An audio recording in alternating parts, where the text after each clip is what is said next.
देशाचे 53वे सरन्यायाधीश म्हणून न्यायमूर्ती सूर्यकांत यांनी घेतली शपथ। पुढचे 15 महिने राहणार देशाच्या सरन्यायाधीशपदी।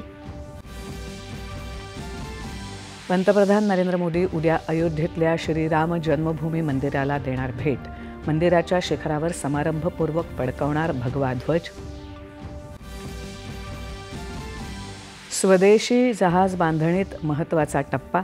मुंबईत लष्कर प्रमुख उपेंद्र द्विवेदी यांच्या उपस्थितीत माहे युद्धनौकेचा नौदलाच्या ताफ्यात समावेश।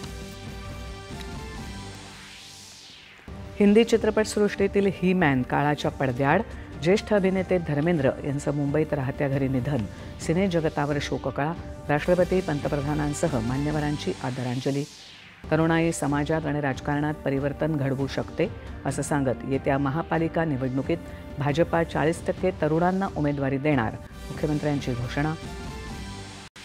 मतदार यादीत घोटाळा असल्याचा आरोप करत शिवसेना, उद्धव ठाकरे पक्ष आणि मनसेच्या संयुक्त शिष्टमंडळानं राज्य निवडणूक आयोगाच्या अधिकाऱ्यांची घेतली भेट। भारतीय महिला कबड्डी संघानं सलग दुसऱ्यांदा कोरलं विश्वचषकावर नाव। संजू देवी स्पर्धावीर।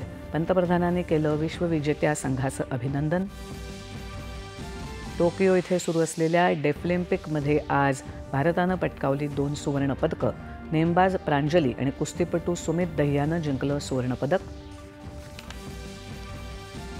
आणि गुवाहाटी इथे दक्षिण आफ्रिकेविरुद्ध सुरू असलेल्या दुसऱ्या कसोटी सामन्यात भारताचा पहिला डाव 201 धावांवर आटोपला। आफ्रिकेकडे 314 धावांची आघाडी। नमस्कार, 9:30च्या बातमीपत्रात मी